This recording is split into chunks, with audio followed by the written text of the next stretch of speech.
Shalom again, everyone. Shalom. Ada sukacita hari ini. Amen. Bapak, saudara, ibu-ibu yang terkasih melalui Facebook dan YouTube. Selamat berbakti, Shalom semua. Jadi hari ini adalah hari Minggu, tanggal 6 November tahun 2022. Ya, nama saya Cornelius Ritial. Kami dari Great Commission Gospel Ministry dan kami sekarang berlokasi di Los Angeles, California. Baik, saya akan membagikan firman Tuhan pada hari ini yang mungkin ada beberapa Anda yang sudah pernah mendengar atau belum. Tapi firman Tuhan berkata, umatku binasa karena kurang pengenalan atau pengetahuan akan Allah atau akan kebenaran firman Tuhan. Jadi hari ini kita akan belajar, yaitu di mana sudah sering kali kita mendengar banyak hamba-hamba Tuhan yang sering berkhotbah atau berbicara tentang iman. Mungkin saudara di rumah juga sering mendengar hamba-hamba Tuhan tentang iman. Ya, dalam kata lain, ada maka orang berkata dengan iman saja sudah cukup, gitu ya. Sering kita kalau berdoa atau memerlukan sesuatu, sering saya dengar orang mengatakan diimani saja. Pernah dengar itu? Ya. Pernah dengar? Diimani saja. Tapi hari ini di akhir zaman ini kami sudah keliling. Kami baru pulang dari state New Jersey. State New Jersey itu di sebelahnya state New York, di sebelah timur Amerika. Kami baru pulang kemarin, saya dengan istri. Kami 10 hari di sana melayani penginjilan di dalam gereja dan di luar gereja. Saya ajarkan tentang firman ini bahwa boleh saya katakan bahwa iman saja tidak cukup. Mungkin Anda berbicara, masa Pak Ritial, iman saja tidak cukup. Ya, karena apa? Saya pelajari bahwa di firman Tuhan hari ini bahwa iman itu bisa kandas. Kandas orang Jawa bilangnya apa? Mandek. Mandek ya. Kalau sebagai orang Maluku, saya keturunan Maluku, kata kandas itu orang Maluku itu tahu, seperti perahu kalau kandas nggak berguna, betul? Tidak berfungsi, itu kalau kandas. Dan oleh sebab itu, apa akibatnya juga kalau iman kita kandas? Apa akibatnya? Mari kita berdoa. Bapak Surgawi, terima kasih pada hari ini, karena hari ini adalah harinya Tuhan, dan kami mau bersukacita di dalamnya. Berkati firman-Mu pada hari ini, berkati kami jemaat-Mu, dan juga khususnya berkati hamba sebagai pembicara, share firman-Mu pada saat ini. Di dalam nama Tuhan Yesus Kristus, hamba berdoa. Kita semua katakan, Amin. Amin. Jadi, sebelum saya masuk kepada judul, kita masih ada title, apa bagaimana, coba kita akan lihat ini judulnya. Saudara akan perhatikan, lihat di tembok. Ya, saya bisa lihat baik sekali. Terima kasih Stephen. Mari kita tepuk tangan untuk Stephen. Ini dia setia sekali, anak kami. Dia bisa mengejas dan sebagainya. Baik, kita akan baca 1, 2, 3. Pentingnya memiliki hati nurani yang murni. Sekali lagi, pentingnya memiliki hati nurani yang murni. Bahasa Inggris, the importance of having a good conscience. The importance of having a good conscience. Nah, mungkin Anda bertanya, kok penting memiliki hati nurani murni? Nah, terus biasanya saya tidak akan berbicara asal menganggap-anggap menurut pemikiran saya, hikmat saya, tapi saya akan mengajarkan apa yang tertulis di dalam Alkitab. Amin? Amin. Jadi kita mengenal kebenaran itu karena iman. Jadi saya tidak suka memfabrikasikan firman Tuhan. Apa fabrikasikan? Artinya tidak ada di dalam Alkitab, kita bicarakan. Itu akhirnya menjadi dongeng. Cerita Cinderella yang tidak ada dijadikan ada. Nah, saya akan mulai dengan 2 Timotius 3, 16-17. Nanti kita masuk ke poin. Sebagai pembukaan, mari kita baca bersama. 1, 2, 3. Segala sesuatu, tulisan yang diilhamkan Allah memang bermanfaat untuk mengajar, untuk menyatakan kesalahan, untuk memperbaiki kelakuan, dan mendidik orang dalam kebenaran. Ini firman Allah, Tuhan ilhamkan untuk begini. Jadi kita mengajar firman Allah untuk menyatakan kesalahan, untuk memperbaiki kelakuan dan untuk mendidik orang ke dalam kebenaran. Saya suka ayat 17, next verse 17. Dengan demikian, tiap-tiap manusia kepunyaan Allah diperlengkapi untuk setiap perbuatan. Nah, setiap manusia kepunyaan Allah adalah kita orang Kristen. Coba kita baca Ibrani 4:12.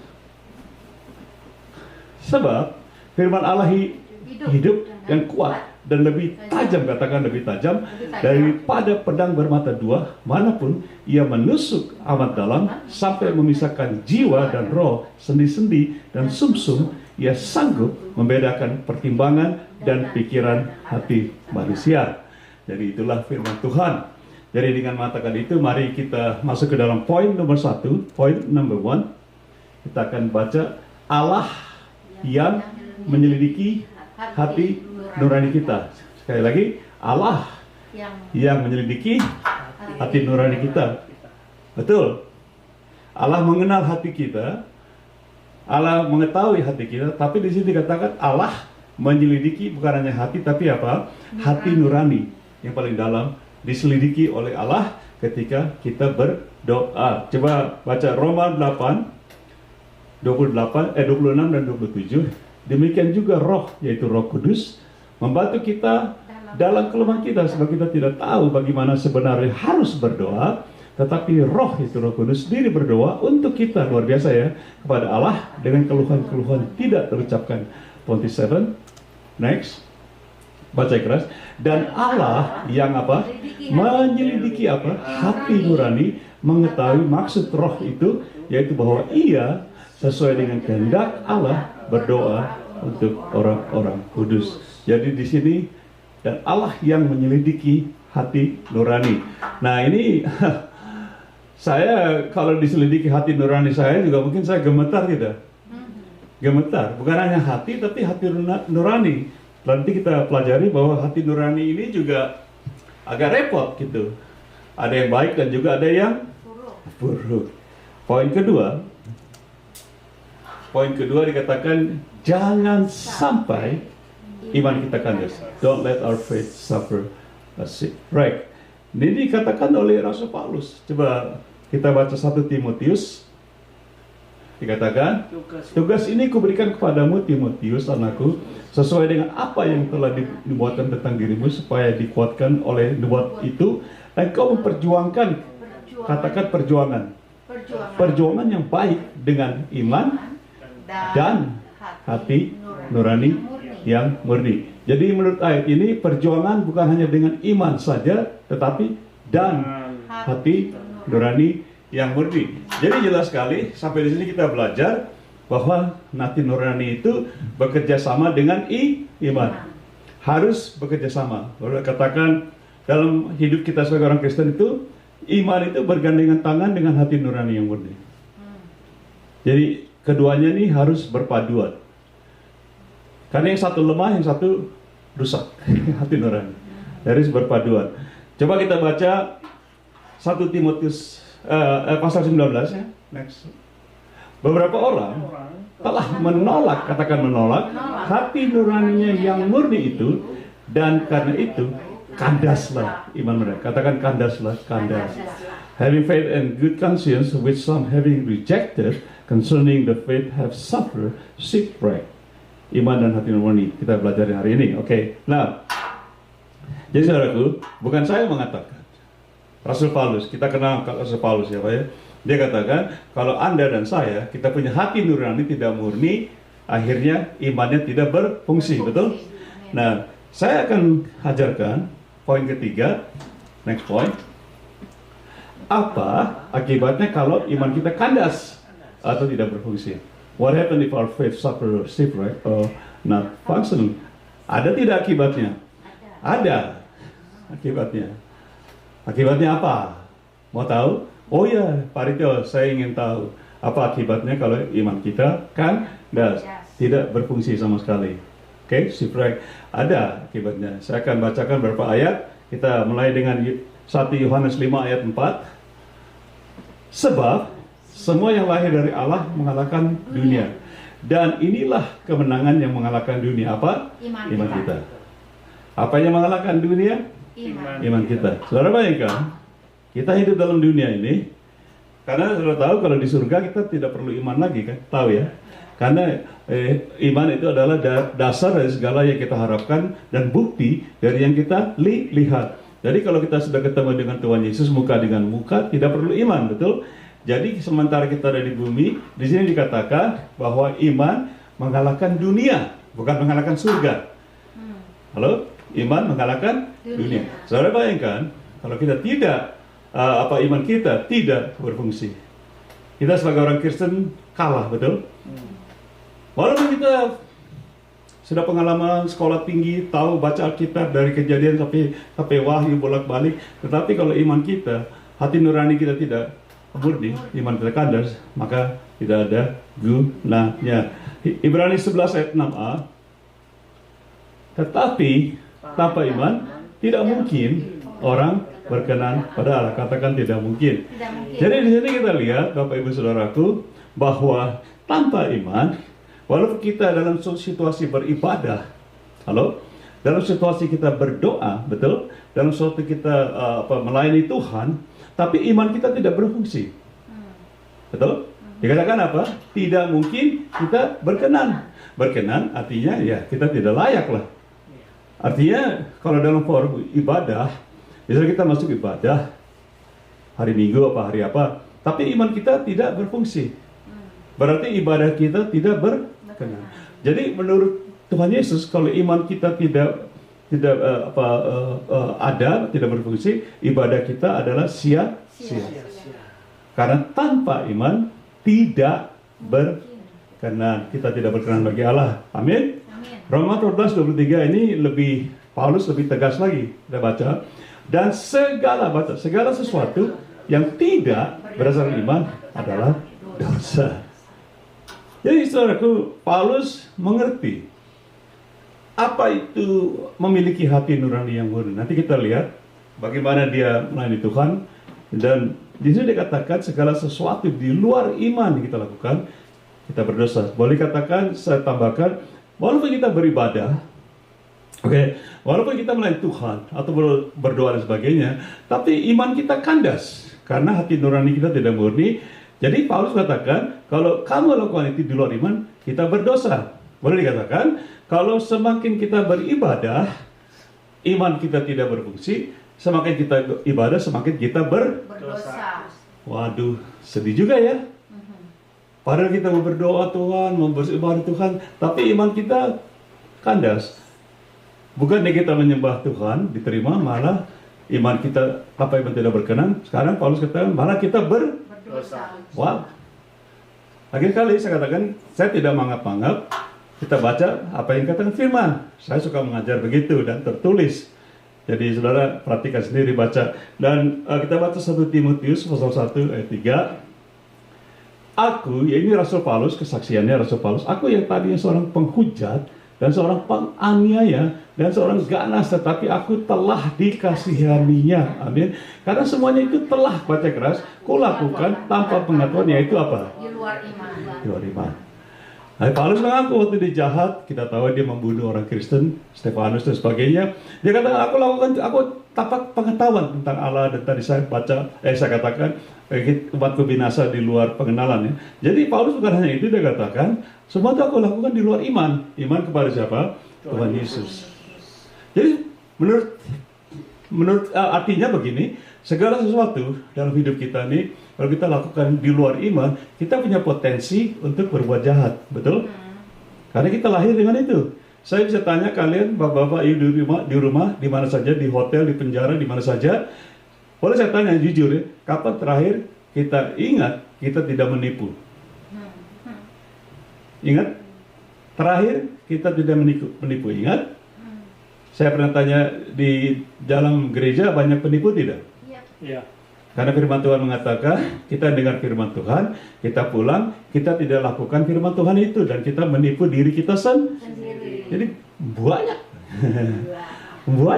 penipu. Sudah dengar firman Tuhan, wah sukacita, tapi tidak dilakukan. akhirnya kita menipu, bisa berbuat jahat malah. Seperti kesaksian Rasul Paulus. Roma 1 ayat 17, next.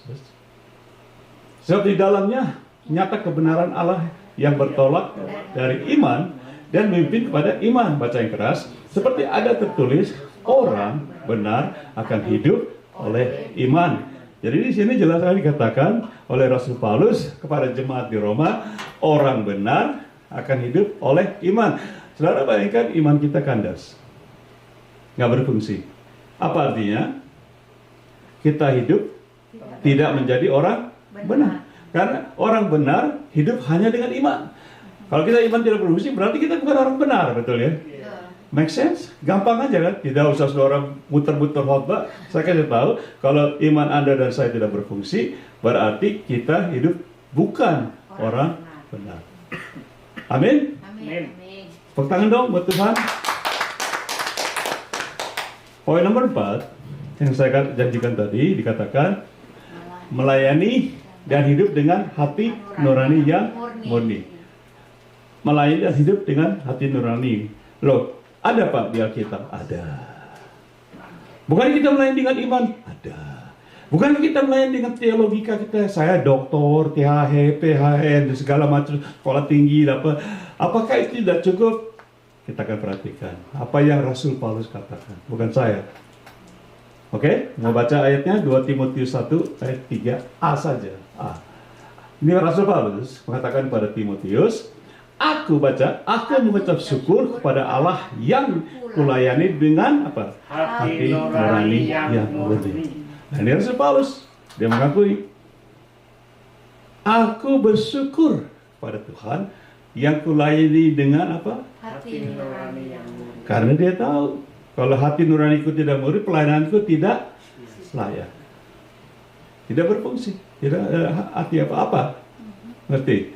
Jadi dia melayani dengan hati nurani yang murni. Itu Rasul Paulus. Nah, kita gimana?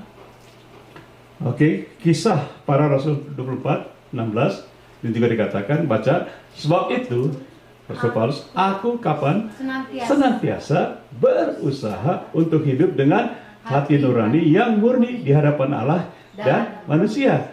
Senantiasa apa? Berusaha. Hidup itu di hadapan Allah manusia artinya apa? Waktu kita melayani Tuhan, dia dengan hati nurani murni, dan dia melayani Allah, Tuhan Allah, dia harus punya hati nurani murni, bukan hanya pada Allah, pada manusia.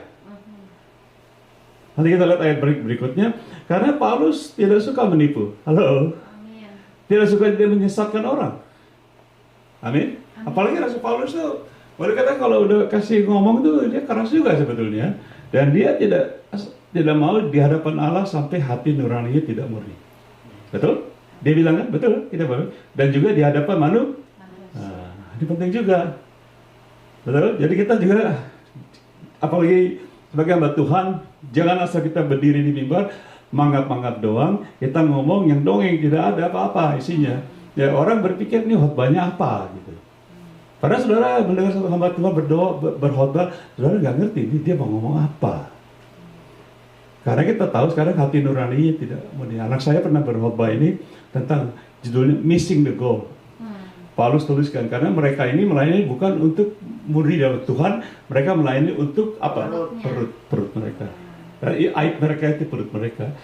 Banyak tidak hamba-hamba Tuhan macam ini. Murni tidak hatinya. Saudara jawab sendiri, saudara tahu. Paulus bilang, untuk kepuasan perutnya. Jadi itu sangat bahaya untuk kita orang-orang Kristen, bahwa kita harus hidup dengan hati yang nurani yang murni di hadapan Allah dan juga di hadapan manusia. Amin. Apalagi sebagai pemimpin jemaat, wow, mungkin mereka nggak tahu, tapi Tuhan tahu. Coba next verse, 1 Timotius 1 ayat 5. Saya sudah tegur tadi Paulus melayani, sekarang dia katakan begini pada Timotius. Tujuan nasihat itu ialah kasih yang timbul dari hati yang suci, dari hati nurani yang murni, dan dari iman yang tulus ikhlas. Ingat saya katakan, hati nurani yang murni dari iman itu harus berkaitan. Jadi bukan hanya kita katakan, oh saya cukup dengan iman. Cukup tidak?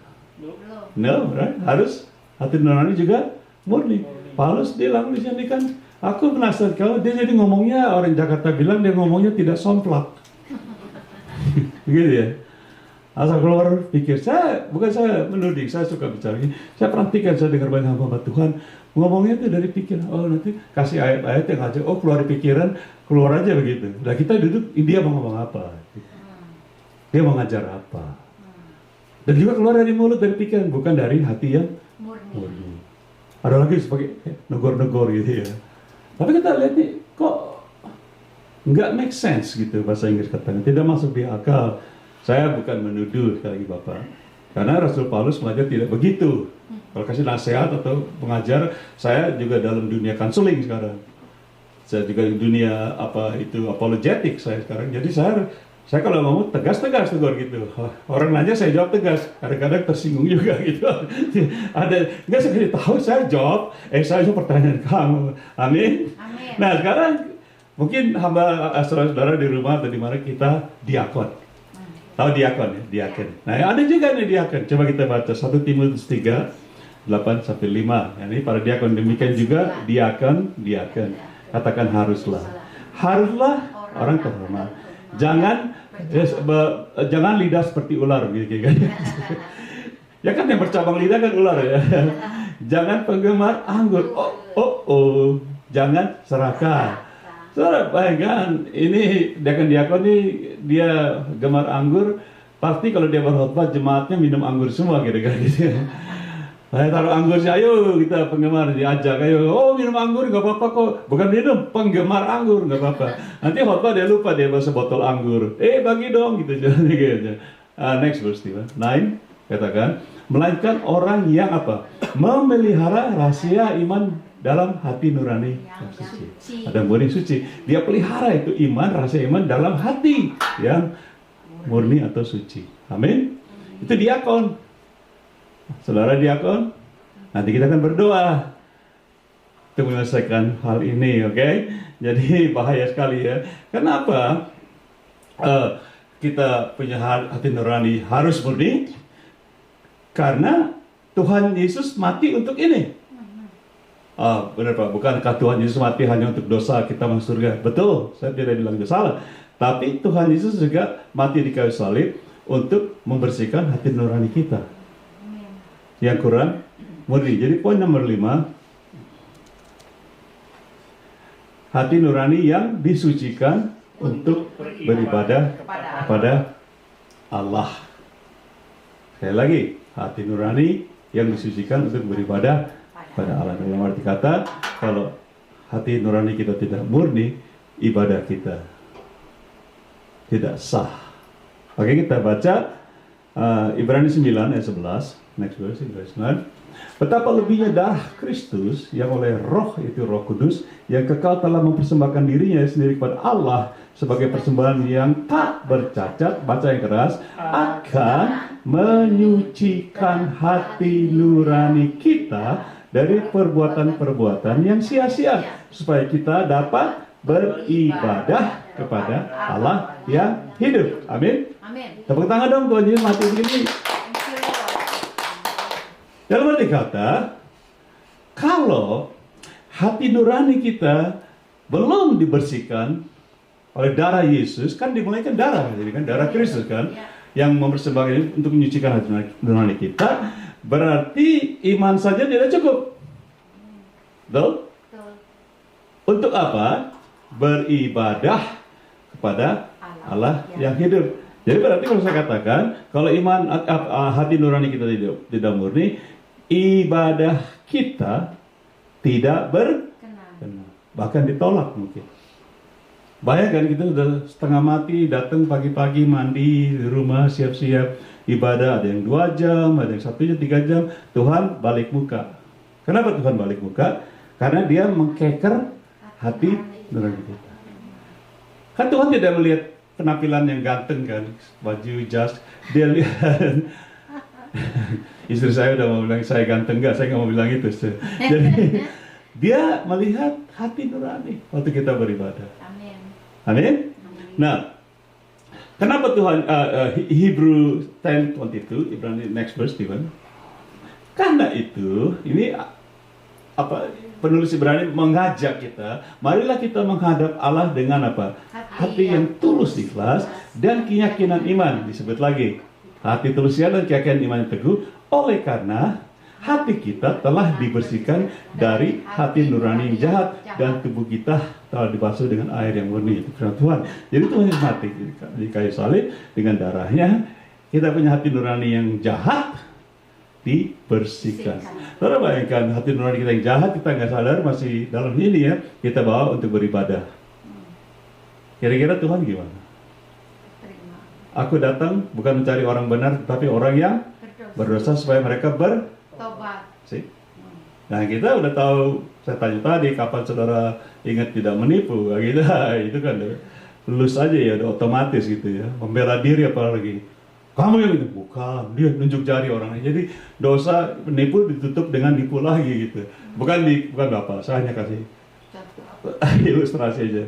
Jadi kita pikir kita udah beribadah, padahal menurut Tuhan kita tidak beribadah yang sebenarnya. Karena apa? Hati nurani kita tidak murni. Nah, kenapa Tuhan Yesus mati membersihkan hati nurani kita yang murni? Saudara tanya, loh, kenapa Tuhan Yesus datang kok hati nurani Pak dibersihkan? Mungkin Anda tanya saya, oh ya saya akan jawab. Karena Tuhan tahu hati manusia, betul? Coba kita lihat, baca Markus 7. Tuhan Yesus berkata, katanya lagi, apa yang keluar dari seseorang itulah yang keras, menajiskannya. Yang keluar nih, menajiskan. Oke, next verse. Sebab dari dalam, dari mana? Dari hati orang timbul segala pikiran jahat. Kok Tuhan Yesus enaknya jahat? Tuhan Yesus masa ngomongnya begitu Tuhan? Fariseo kan udah keras, jangan keras-keras dong. Masa percabulan dalam hati manusia. Ada apa lagi? Pencurian. Ada lagi apa? Pembunuhan. 22. Oh Tuhan, jangan ngomong gitu dong. Kok Tuhan tahu ada apa? Perzinahan, keserakahan, kejahatan, kelicikan, hawa nafsu, iri hati, hujat. Pernah dihujat? Saudara pernah dihujat? Sedang dihujat? Sedang menghujat? Just kidding. Kesombongan, kebebalan. Ini semua ini Tuhan Yesus yang ngomong.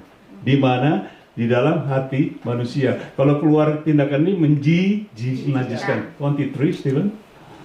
Semua hal-hal yang jahat ini timbul dari dalam atau dari dalam hati dan wow. Kalau bagi orang menajiskan, bagaimana bagi Tuhan? Yang sudah mati untuk membersihkan semua ini, bagaimana? Karena Tuhan Yesus pikir, kamu beribadah tapi bagaimana nih? Aku sudah mati supaya kalian bersih. Kok masih model-model begini? Saya tanya, saudara bergereja mungkin, ada iri hati nggak dalam gereja? Yes. Halo? Ada kepentingan diri sendiri? Iya. Ada omongan kotor? Iya. Ngaku ya. See?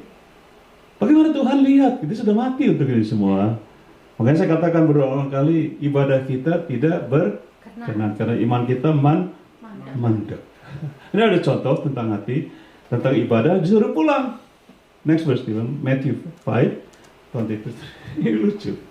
Tuhan Yesus berkata, sebab itu jika engkau mempersembahkan persembahanmu di atas mezbah, ya ini kira-kira kita beribadah ya, forum ibadah. Dan engkau teringat, katakan teringat, akan sesuatu yang ada dalam apa? Dalam hati saudaramu terhadap engkau. 24, next. Tinggalkanlah persembahanmu itu di depan mezbah itu dan apa? Pergilah dahulu berdamai dahulu dengan saudaramu, lalu kembali untuk mempersembahkan persembahan itu. Ini satu ayat yang mengatakan orang mau beri persembahan di mezbah, boleh katakan beribadah, disuruh pergi sama Tuhan. Loh, bagaimana sih Tuhan Yesus, kan kita harus menyembah Tuhan. Tapi Tuhan Yesus suruh pergi bukan karena Tuhan Yesus tidak mau dia beribadah, betul? Tuhan Yesus kasih tahu, hatimu tuh masih ada yang sesuatu yang belum beres sama saudaramu. Pergi. Boleh saya katakan, pulang dulu, bereskan dulu, baru apa? Kembali lagi. Artinya apa? Kamu kembali, kamu bereskan itu 1 hari, 2 hari, 3 hari, saya tunggu kamu di sini.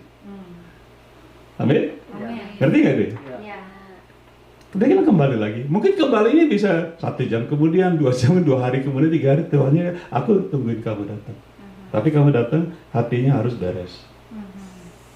Tepuk tangan dong, Tuhan Yesus semua. Dan juga bilang gini, Matius 15, Matthew 15, Tuhan Yesus lagi berkata nih, bangsa ini memuliakan aku dengan bibirnya, padahal apa?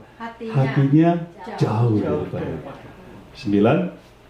Next, percumalah atau apa? Sia-sialah mereka beribadah kepadaku, sedangkan ajaran yang mereka ajarkan ialah perintah manusia. Saya jelaskan. Tuhan Yesus kayak kata bangsa ini ditujukan pada bangsa Israel. Siapa bangsa Israel? Biji mata Tuhan. Pada saat ini kira-kira boleh saya perkirakan ada sekitar 4 juta mungkin pada saat ini bangsa Israel. Dan dikatakan bangsa ini, betul? Bukan gereja ini, betul? Kalau bangsa ini kira ke jutaan, gereja kita berapa orang? Paling banyak 25.000, ya tidak? Ada juga kita sekarang yang misal cuma 30, 40, 50. Terus Tuhan bisa bilang bangsa ini, dibilang percumalah kamu beribadah. Itu Tuhan Yesus yang ngomong, bukan saya. Ada satu saatnya sekelompok orang mau beribadah, Tuhan katakan, kalian tuh percuma beribadah, karena hati kalian tidak beres. Dan dikatakan juga, yang kamu dengar pengajaran manusia boleh saya kasih contoh, wah it's okay, kan kamu favoritnya Tuhan. Jadi gak apa-apa, pokoknya kalian beribadah, Tuhan baik, Tuhan love. Loh, kalau Tuhan baik, Tuhan love, favoritnya Tuhan, kok dibilang percuma? Percuma artinya nggak ada gunanya, karena hati kita tidak sungguh-sungguh di situ ada. Malah saya sering bercanda, apalagi udah mulai Natal, ada di Amerika tuh ada Black Friday gitu. Saya pernah lihat, ini ada istri pendeta mau ibadah besok Black Friday, semalam suntuk ya udah siap, karena antre kan. Saya bilang, wow, apa kok kita nggak antre ya mau ke gereja gitu ya? Black Friday karena barang-barang yang bekas-bekas hari raya gitu ya, dijual murah gitu ya. Tapi banyak sampai hamba Tuhan betul antre mau beli jam 3 pagi, 4 pagi sudah pergi ke mall-mall, sudah ditunggu. Kok gereja nggak antre gitu ya? Aneh ya. Semangatnya berbeda ya. Karena apa? Hatinya tidak murni. Berarti masih materai juga ya orang Kristennya. Oke, bukan saya menuding, saya hanya kasih contoh. Oke. Nah, makanya Tuhan bilang kamu percuma. Lebih baik begitu, Tuhan bilang, udahlah kamu nggak usah beribadah lah. Orang ngajarin kamu, nggak apa-apa kok, pokoknya kamu datang ke gereja nongol aja udah cukup. Bagaimana ini gitu? Amin. Nah, saya sudah jelasin ini, maka sekarang saudara mungkin berpikir, Pak Ritio kalau gitu apa dong? Kasih tahu saya sudah saya sudah nangkep, hati nurani dan sebagainya. Jadi sekarang solusinya gimana? Ya. Saya suka mengajar memberi solusi. Solusi itu artinya jalan keluar. Katakan jalan keluar. Kita harus kasih jalan keluar dari masalah ini. Ada orang bilang makalah ini, tapi masalah ini tergantung bahasanya ya. Jadi saya ini anak kolong, jadi bahasa saya ya pasar lah gitu. Saya ngomong sama di mimbar sama bahasa saya, tidak dirubah kan saya. Kadang saya pakai lugu gua, tapi saya sama Tuhan naik di mimbar, ngomongnya wah saudara itu. Bukan saya menghina. Hati kita harus murni. Dari gaya ngomong aja kita nggak murni, betul? Ini ketawa nih si Mas ini. Kita buat nggak murni. Tuhan bilang, kamu ngomong apa? Jadi solusinya gimana untuk membereskan ini? Amin. Aplikasi, kita lihat solusinya. Bagaimana atau apa solusinya? How or what is the solution? Good question. Let's go First Peter. Pertama Petrus 2:1. Ini Petrus, Rasul Petrus mengatakan, baca. Karena itu buanglah. Apa artinya buang? Apa artinya buang? Berarti udah barang bekas ya tidak? Ya tidak. Kita buang bukan barang yang baru kan, barang yang bekas ya tidak. Jadi jangan dipakai lagi.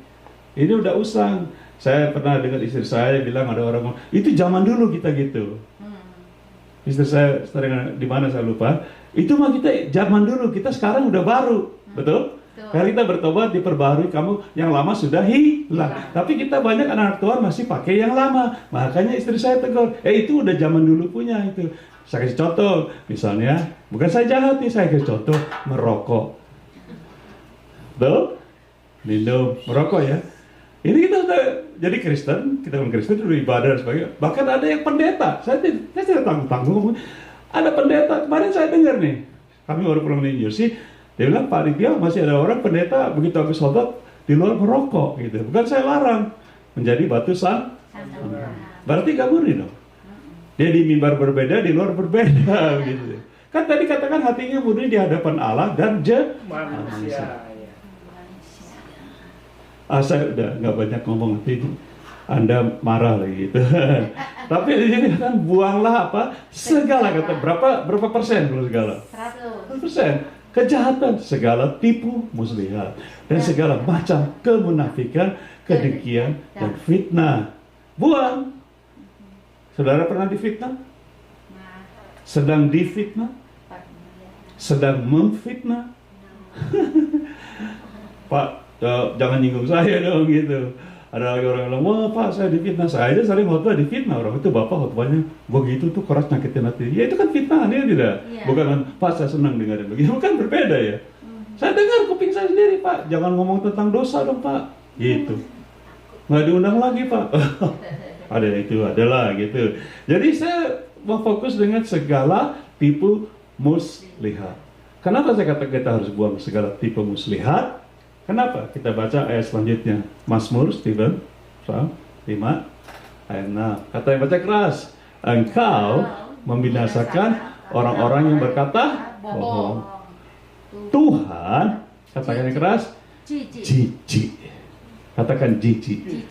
Jijik melihat penumpang darah dan penipu. Jijik. Pak, yang benar kan Tuhan laughing God, jadi laughing. Tapi di sini firman Tuhan jijik, bukan cuma orang yang beribadah, tapi orang tertentu yang masih suka menipu. Tuhan jijik. Nah kita datang ke gereja maunya dijamah Tuhan, betul? Ada lagu Tuhan ini laku, jamalah aku, gitu-gitu. Kira-kira Tuhan memegang gimana? Jijik. Tuhan lihat, di Amerika kalau orang bilang ini, aku gak mau jamah kamu karena kamu masih menipu. Dengar ya, ini firman Tuhan. Saya katakan sekali, Bapak jangan nyindir, bukan. Saya menyampaikan hati nurani yang buang. Jangan dipakai lagi, itu orde lama punya itu. Orla orde lama. Amin. Tuhan jijik. Wow. Saya tanya, kalau kita manusia megang barang yang jijik itu artinya apa? Jijik. Kotoran ya tidak? Bagi Tuhan anggap kita seperti itu. Jijik aku. Jijik. Bukan karena kamu manusia, memang betul dia mengasihi, tapi karena kita, tindakan kita, hati kita tidak murni. Jadi kita punya ibadah ditolak, dan juga mau dijamah juga gak mau gitu.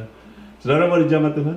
Amin. Hari ini mau dijamah Tuhan? Amin. Dirubah oleh Tuhan? Amin. Haleluya, haleluya. Tepuk tangan dong. Jadi solusinya bagaimana? Solusinya 1 Yohanes 1 ayat 9. Next verse. Baca, jika kita, ini kondisi. Jika itu artinya ada kondisi. Ada apa di bahasa Indonesia ada apa tuh kondisi apa? Ya kondisi lah. Kalau begini itu kondisi. Jadi jika kita mengaku, jadi kalau kita nggak mengaku nggak apa-apa. Tapi jika kita mengaku dosa kita, maka Ia atau Allah adalah setia dan adil, sehingga Ia akan apa? Mengampuni segala apa? Segala berapa persen? Semua. 100% segala dosa kita dan apa? Menjual kita dari segala kejahatan. Menyucikan di sini yaitu hati nurani kita. Amin. Itu solusi. Jadi Anda mulai berdoa, kita sebentar lagi akan berdoa. Jadi harus, jikalau Anda mau, jika ini ada kondisi, jika kamu berdoa, berarti jika kamu tidak, jikalau kamu tidak berdoa, berarti tidak diampuni. Gampang kan? Nggak usah diputar-putar bahasa-bahasa ini. Tapi jelas jika kamu berdoa.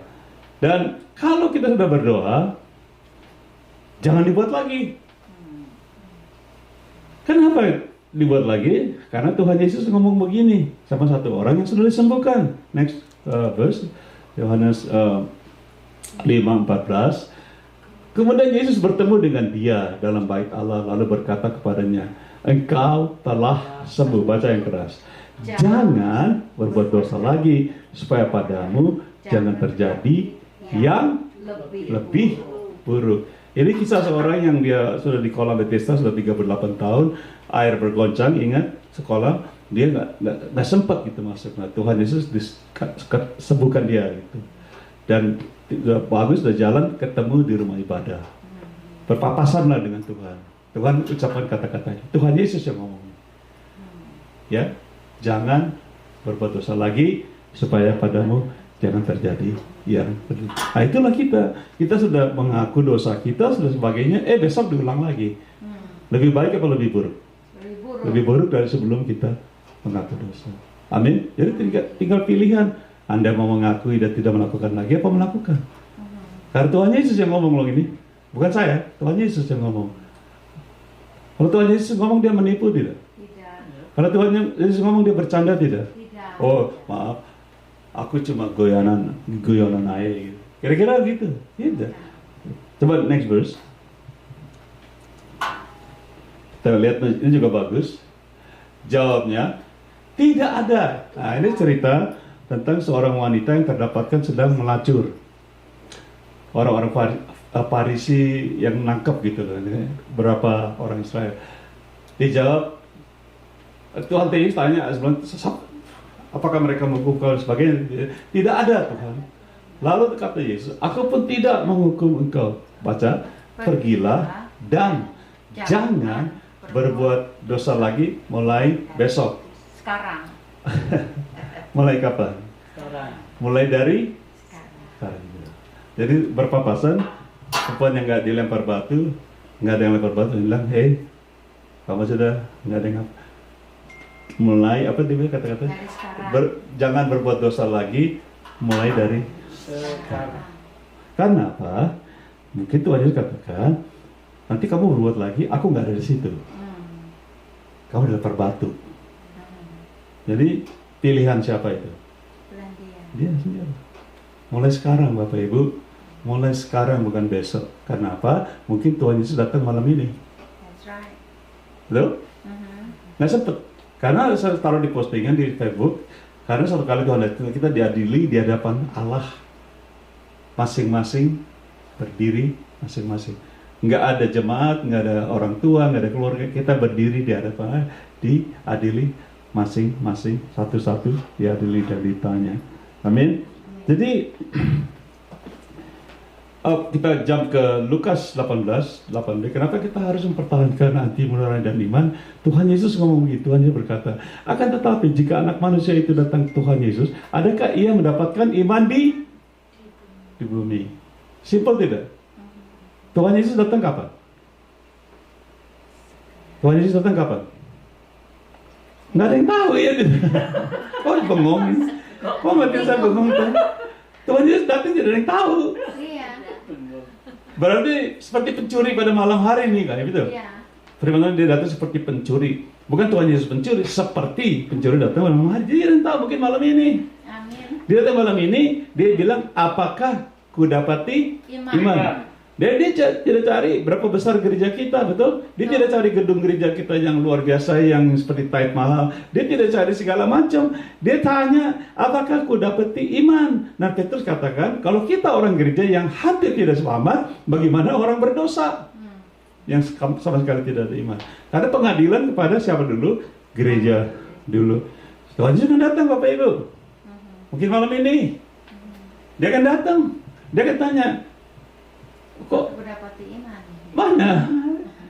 Sampai endi imane? Mambrut. Imane lari karena ada apa? Segala macam pandemik, ada segala macam hal kerusuhan dan sebagainya. Oke? Next verse 2 Timothy, Paulus bilang begini mengenai diriku, darahku sudah mulai dicurahkan sebagai persembahan dan saat kematianku sudah dekat. Next verse, I like baca next verse. Aku telah mengakhiri pertandingan yang baik. Aku telah mencapai garis akhir. Dan aku baca garis. Telah apa? Memelihara iman. Karena apa? Karena Rasul Paulus tahu. Ya, saya katakan tadi di surga tidak perlu lagi iman. Karena Tuhan Yesus datang dicari iman. Amin. Amin. Makanya apa yang kita harus lakukan? Jadi penting sekali untuk kita memiliki dan memelihara hati nurani yang murni supaya apa? Iman kita tidak kandas. Dan kita bisa dengan bebas menyembah dan melayani Tuhan Yesus Kristus saat ini dengan iman dan hati nurani yang murni. Amin. Amin. Amin. Mari kita berdoa. Let's pray. Stephen boleh diputar kameranya.